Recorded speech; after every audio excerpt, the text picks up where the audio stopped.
social, ¿qué es lo que observás, Santoro? Lo primero que creo que hay que remarcar es la valentía de aquellas personas que están trabajando para garantizar el abastecimiento de lo esencial. Por ejemplo, me mandan unos chicos de una fábrica recuperada que son los que producen los envases para el alcohol en gel, que están trabajando a destajo. La gente del personal, los trabajadores de salud, personal de maestranza, gente que por ahí pasa absolutamente inadvertida en los colegios, en organismos públicos, el personal de seguridad. Primero, me parece que tenemos que hacer un homenaje a ese grupo social que está poniendo el cuerpo para que las cosas sigan funcionando, porque si no estuviesen todos estos actores que te estoy nombrando, probablemente la ansiedad sería mucho mayor, la angustia sería mucho mayor y el comportamiento social sería distinto. Eso es el Estado. El Estado no es solamente decretos, reglamentaciones, el Estado son personas de carne y hueso que se hacen cargo de ir cuando la sociedad los necesita y pensando más en el otro que en sí mismo. Así que la primera reflexión es esa. Sí, y todo esto yo usé muchas malas palabras en estos días. Me llamó mi vieja, me dijo, Esteban, ¿puedo dejar de decir malas palabras? Porque se me da vergüenza. Me dijo mi mamá, ¿qué opina de todos estos tarados que se fueron a la costa, que quisieron entrar a un lugar, que pasaron por arriba de un médano, el otro que vino de viaje? ¿Qué opina de todo eso? Primero, tu mamá te diría, acaba de decir tarado. Sí. A ver, varias cosas. En primer lugar, me parece que es una conducta absolutamente egoísta. Sí, total. Y esto hay que remarcarlo, porque esto tiene que tener una condena social, porque de esta crisis salimos todos juntos o no sale nadie. No hay lugar para el egoísmo. No, claro. Segundo lugar, además de una conducta irresponsable, es una conducta bastante infantil, porque vos podés ser egoísta y llevarte algo para vos, pero después que haces como, por ejemplo, el estúpido del Ostri, que tenía el Mercedes blanco. O sea, no sé, ¿qué la va a pasar mejor ahora? ¿Cómo son las vacaciones, entre comillas, de este señor que se fue con su Mercedes a Pinamar? Seguro debe estar angustiado por todo lo que le generó a su familia, ¿no es cierto? Es lo mismo que pasó con el entrenador que le pegó al vigilador privado. Sí, claro, lo mismo, exactamente. Cuando vos cometés una imprudencia de esta naturaleza, se pone mal tu familia. ¿Hay un tema de clase también o no? Porque yo veo que todo gente de medio clase alta. ¿Hay un tema de clase o no? No, yo no creo que sea clase. Yo creo que tiene más que ver por ahí con el machismo que con el clasismo. Bueno, en el caso de la violencia sí. Y en el caso de las irresponsabilidades me parece que corta transversalmente todas las cosas. A ver, quiero repasar con vos ahí. Perdón que te corten a ti. Quiero repasar con Natalia Bacareza todo esto, exclusivo. Los soldados de Alberto. ¿Qué es esto, Nati, que quiero preguntar a Santos? Dale, a ver, contame un poco. A ver. Bueno, ¿quiénes son los soldados de Alberto? ¿Quiénes lo acompañan? Está bien, hay una guerra. Hay una guerra, sí. El gobierno dijo que esto es una guerra. Y obviamente se puso al frente de la situación, incluso en los anuncios de ayer, lo vimos en la cadena nacional, en casi todas las comunicaciones, los principales ministros estuvieron dando información, dando precisiones de las medidas que se van a tomar. Me parece que el equipo de Alberto, ¿no? El que él eligió, en este caso, alguien que fue bastante cuestionado en los primeros días, que tiene que ver con el ministro de Salud, Ginés González García. Me parece que por ahora es uno de los ministros que mejor parado quedó. Y obviamente la situación de la crisis, de la pandemia, no sé también... hasta dónde Alberto lo escuchó a Ginés o al equipo de Ginés. ¿Me entendés? Pero bueno, no sé, yo eso no lo tengo claro. Vos decís que quedó bien parado, está muy bien. ¿Quiénes son las figuras relevantes hoy en el gabinete en esta crisis inaudita, inédita, lamentablemente histórica, Leandro? No, son todos. ¿Sí? ¿Te imaginas que yo además no me voy a poner a hacer distinción? No, bueno, está bien. Son todos. Obviamente Ginés me parece que es un sanitarista de primera línea. Creo que Daniela, hoy a la mañana con Daniel Arroyo, está absolutamente desbordado, trabajando, resolviendo cosas. Desbordado en el buen sentido, porque es consciente de la situación. Hablé con él, cada uno de los segmentos sociales que le está, por ejemplo, los monotributistas, se está pensando políticas para ellos, la gente que tiene ingresos diarios se está pensando políticas. ¿Se puede patear para adelante los vencimientos del monotributo, como dije yo, no? ¿Es una posibilidad o no? Yo no puedo anunciar nada de eso, en este caso no puedo, pero lo que te puedo asegurar es que el gobierno tiene absolutamente monitoreado cuáles son los principales problemas sociales y rápidamente se van a empezar a resolver. Está sobre el tema, digamos. Exactamente. Está sobre el tema. O sea, se sucediera... A ver, acá tenemos tres situaciones, Pelado, prestame atención a esto. Sí, claro. Primero tenés una crisis sanitaria. Sí. Eso va a devenir en una crisis económica. Y esa crisis económica va a devenir en una crisis social. El gobierno va a tener que utilizar herramientas que hasta ahora no tenía ni siquiera previstas para contener ambas crisis, las tres crisis. Y en tercer lugar, un cuarto lugar, creo que lo que se puede dar también, como hablaba con un amigo mío hoy, es una suerte de crisis existencial, porque hay muchas personas, digamos, que el aislamiento la llevan a replantearse que lo que estaba haciendo en la vida, si tenía utilidad o no tenía utilidad. Yo calculo que mucha gente que se dedicó solamente a juntar plata debe estar preocupada por las cosas que dejó de hacer. Sí, es cierto. Nati, dale. Sí, digo, ahora, ¿cómo analizás vos, digo, desde el lado político, la foto de ayer en la Quinta de Olivos con Alberto Fernández, los gobernadores, algunos ministros, digo, el apoyo de todos los mandatarios, no importa si es del mismo partido político o no, incluso, bueno, se supo en las últimas horas que el expresidente Mauricio Macri mantuvo una conversación con Alberto Fernández. Sí, mirá, como dijo Aldo Negri, perdón. Epa, te agarró un radicalazo. Son dos radicales, Te agarró un radicalazo ahí. Negri, el presidente, perdón, bueno, Negri, el presidente, no, Aldo Negri, un gran amigo, un sanitarista también, gran ministro de salud del expresidente. El comandante en jefe de esta batalla es Alberto Fernández, y lo que ha ocurrido en la Argentina en los últimos días fue que el conjunto del sistema político se alineó atrás del presidente de la Nación, y lo hicieron por dos motivos. Primero, por un instinto de supervivencia, porque es la única forma de enfrentar este tipo de crisis, y en segundo lugar, por el sentido común con el cual Alberto toma las decisiones. Entonces, por ejemplo, yo lo decía en este programa hace un par de días atrás, es muy raro encontrar que frente a decisiones tan drásticas nadie se oponga. Y no es que no se oponen porque no se oponen frente a la cámara prendida. Cuando vos le preguntás a los tipos que toman decisiones o a las personas que toman decisiones, te dicen, no, esto es lo que había que hacer. O sea, se ha conseguido la unanimidad que por ahí en otros planos o en otras materias cuesta conseguir para enfrentar esta crisis. Así que la verdad que eso me parece que nos debería dar orgullo a todos. Bueno, recién estaba viendo unas imágenes que seguramente vamos a compartir de cómo es la sala de monitoreo. Fue recorrida hace un rato por Santiago Cafiero y Ginés González García. ¿Qué le parece lo de Tinelli, Leandro? ¿Sí? Cada uno. Sí, claro, Viguera. A ver, es una situación ambigua porque se recomienda no viajar. El tipo tiene una casa ahí. A ver, yo no lo hubiese hecho. Si me preguntás a mí, yo no lo hubiese hecho, pero también es cierto que él tiene domicilio, por lo que leí, tiene domicilio ahí. Sí, se habló muchísimo de este tema. A mí me dijeron ayer, che, Pelado, ¿por qué no lo criticas Tinelli? La verdad se me pasó. A mí no me gustó lo que hizo Tinelli, la verdad que no me gustó. Pero también hay una gran disyuntiva planteada en esto, que también ayer lo dijimos. La gente que iba a Pinamar y sí tenía casa en Pinamar y es de Pinamar. ¿Me entendés? ¿Por qué no podría hacer la cuarentena ahí? El tema es si Tinelli o no de Esquel. A mí me llamaba la atención. Dale, a ver. Yo te voy a contar algo que me contó un conocido, una fuente que tiene una gran empresa de vigiladores, la más grande de la Argentina. Me contó que cuando hay muchas personas que rompen la cuarentena y tienen domicilio, tienen un departamento en la capital federal y domicilio, por ejemplo, en Nordelta. Entonces rompen la cuarentena y cuando vos los vas a agarrar al domicilio porque la rompieron, se van a su domicilio, digamos, legal. Alternativo, sí. Y andan dando vuelta por la ciudad. Sí. O sea, hay muchas formas de romper la cuarentena y hay trampitas legales para hacerla. Ahora, tiene que haber conciencia ciudadana. Pero no te podés trasladar, digo, no es el hecho de que vos tengas una casa, dos casas, tres casas. Como vos te podés trasladar de a uno, tienen 4 autos, se traslada de a uno. Dejame un minuto a vos, el diablo. Tinelli se trasladó antes del DNU también. Sí, también es verdad. Déjame un poquito, viste. Se trasladó, yo diría, huyó. Bueno, también vos si lo quieras. Se trasladó. Igual lo importante para no caer. Sí, a ver. Yo creo que lo importante es que nosotros incentivemos o tratemos de alguna manera de afianzar prácticas saludables. Y las prácticas saludables es el que se pueda quedar en su casa que se quede, tratar el caso de los que tenemos que interrelacionar y tomar las medidas necesarias y fundamentalmente como sociedad tener paciencia, no militar la desesperanza, que también es otro problema, cuando a veces vos desde los medios de comunicación te quedaste sin tema para poder comunicar, no lo digo por este programa ni por este canal, pero lo he visto en otros programas de televisión, se empieza a militar una suerte de desesperanza o de mala onda. Y eso, digamos, en un contexto de encierro como el que estamos viviendo todo, es peligroso. Entonces yo creo que tenemos que hacer equilibrio entre el realismo, que es necesario para llamar la atención, como decías vos, Facu, recién ahí que estaba en 11 o en Retiro. Sí, en el Mitre. Bueno, en el Mitre, llamando a la conciencia para que la gente vea por tele, en casa, cómo están las cosas.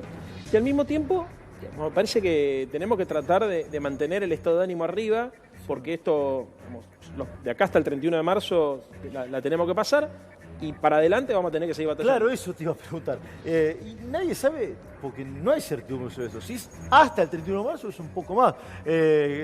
Cali Bianco, que es el jefe de gabinete de la provincia de Buenos Aires, mano derecha de Kicillof, dijo hace un ratito nada más que no solamente van a habilitar 1000 camas más en provincia, sino que esperan el pico hacia fines de abril. Claro. Por lo tanto, hablamos del 31 de marzo, pero es por ahora, ¿o no? Sí. A ver, estamos en verano, falta el otoño y el invierno. Sí, claro. No hay unanimidad en esto, pero casi todos los científicos aseguran que el virus se reproduce más, o no se reproduce, se contagia más en invierno, digamos, ¿no? por cuestiones climáticas. Con lo cual muchos dicen que el pico sería en 8 semanas recién. Esto obviamente nos va a obligar, digamos, en el otoño y el invierno, digamos, a tener otras precauciones. Pero lo importante es que, más allá de cuándo termina esto, también creo que vamos a tener que aprender de esta experiencia cosas para adelante. Por ejemplo, el cuidarnos... Que la grieta no sirve para nada también, ¿no? Bueno, a ver, por lo menos saber cuándo las cosas valen la pena y cuándo no. O sea, yo creo que hay discusiones que vale la pena dar, no en este momento, pero cuando la cosa esté más normal, hay discusiones que yo quiero dar como sociedad, como parte de la sociedad. Pero hay momentos y momentos. Yo no estoy en contra de la ideología, ni del debate político, ni siquiera estoy en contra del debate pasional. No, claro. Lo que creo que hay que saber en qué momento dar cada batalla. Viste, por ejemplo, nosotros tenemos diferencia con Larreta. Yo soy legislador de la ciudad, somos opositores. Ahora, hay un montón de cosas para criticarle al gobierno de la ciudad. Pero no sé si es ahora. ¿Se entiende? Sí. Si hay alguna cosa puntual, sí, como se ha dicho lo de las viandas, bueno. O el dengue, dijiste el otro día. O el dengue, sí, perfecto. Ahora, necesitamos unificar. Sí. ¿Por qué? Porque el comando operativo tiene que ser unificado, porque esto no existe ni para el dengue ni para el coronavirus la General Paz como frontera. Sí, claro. Entonces, ¿cuándo se dan cada batalla? Depende en cada momento. Mucha gente dice, ahora se juntan todos, era mentira. No, es que el contexto cambió.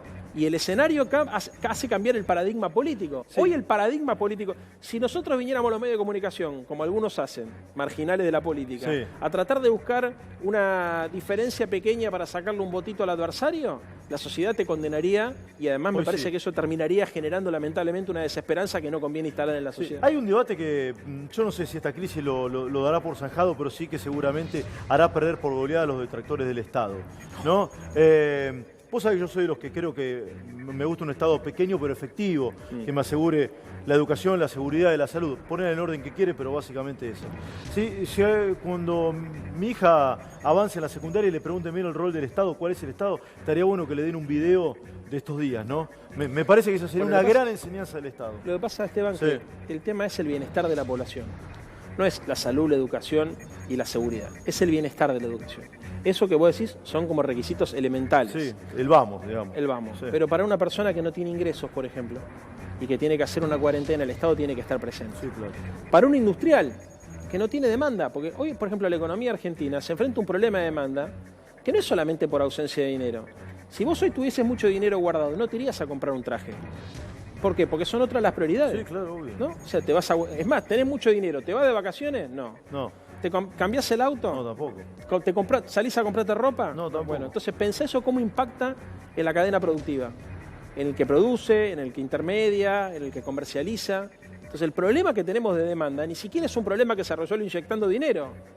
Se va a tener que replantear un contrato social para poder administrar de otra manera la sociedad. Sí. Entonces, este desafío, si no lo lidera el Estado, no lo lidera el Estado, ¿quién lo lidera? ¿El mercado no lo va a liderar? No. El libre mercado en estos días, yo me considero un tipo que soy básicamente liberal. Ahora, el libre mercado en estos días no hizo llevar el alcohol en gel, ¿a cuánto a día? Sí, a ver, al 1000%. Por ejemplo, las botellitas, mira, no, al 1000% no, se triplicó el valor. Pero las botellitas que hablaba Leandro. Santoro, Leandro, mira, te cuento una anécdota. Las botellitas que hablaba Leandro, en la Argentina se importaban a 10, ahora te las cobran a $90.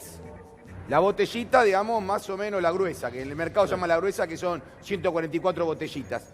Esa te creció casi un 900%. Imagínate el desastre que puede hacer eso en la economía argentina.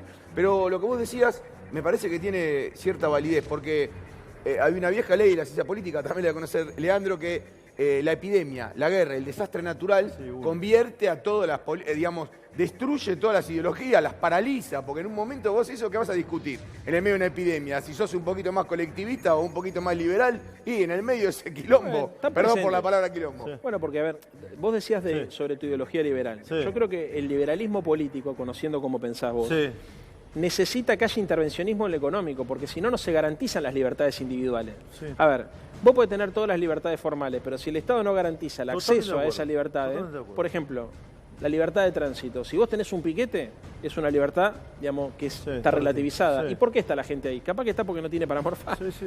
Entonces, si el Estado se retira de la responsabilidad de darle de comer a la gente, por ejemplo, cuando está en situación de marginalidad, después no te puede quejar que haga el piquete. ¿Se entiende? No, clarísimo. Entonces, lo que se necesita es el concepto de bienestar. Lo que nosotros tenemos que trabajar colectivamente es el concepto de bienestar. Y para hablar de bienestar hay que hablar de comunidad.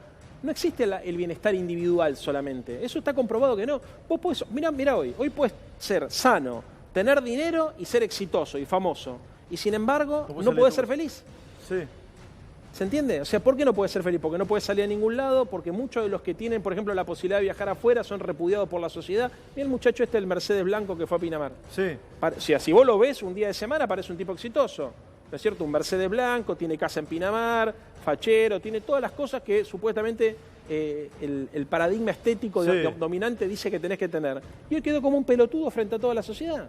¿Por qué? Porque quedó como un egoísta. Entonces, la única forma de ser feliz y de poder realizarse, esto es lo que me parece que tenemos que machacar y machacar, es como decía el general Perón, o sea, un hombre se realiza solamente en una sociedad que se realiza. No se puede ser feliz individualmente. Se tiene que trabajar mucho la idea de bienestar colectivo, de felicidad colectiva y de comunidad. Ahora, y este parate económico, hay un parate económico objetivo, verificable, no necesita que nadie que yo lo describa. ¿Hasta cuándo nos va a golpear? ¿Hasta cuánto? ¿Se puede mensurar eso o no? No, en el mundo no se puede mensurar. Ya muchos están hablando que es una crisis que va a ser tal vez peor que la del 29. Ya tenemos una mosca, sabe que tenemos dengue. Puede ser peor que la del 29.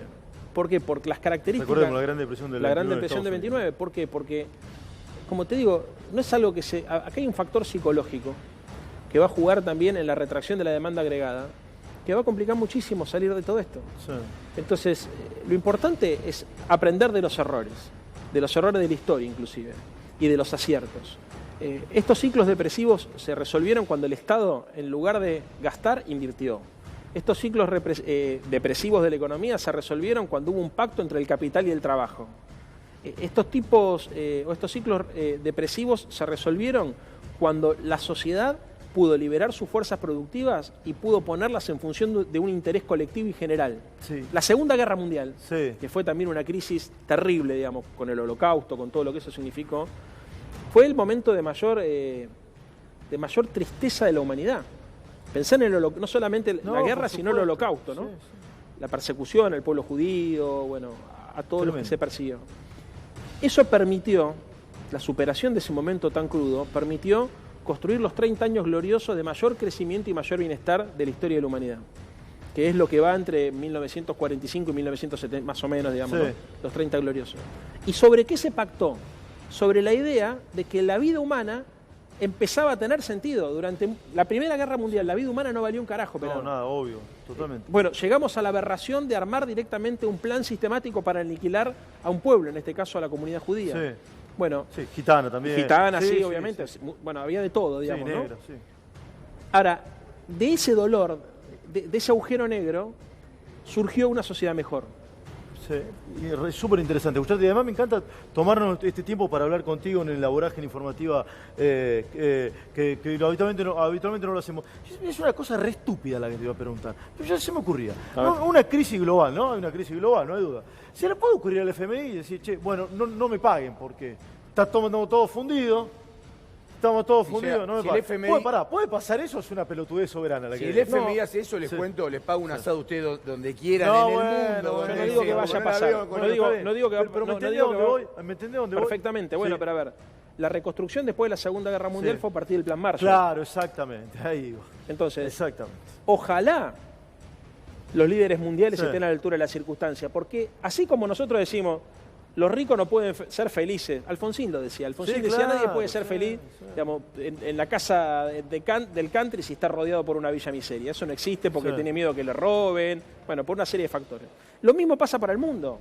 El mundo no se va a poder recuperar si los poderosos del mundo, las clases dominantes del mundo no entienden que hay que redistribuir los excedentes económicos de otra manera.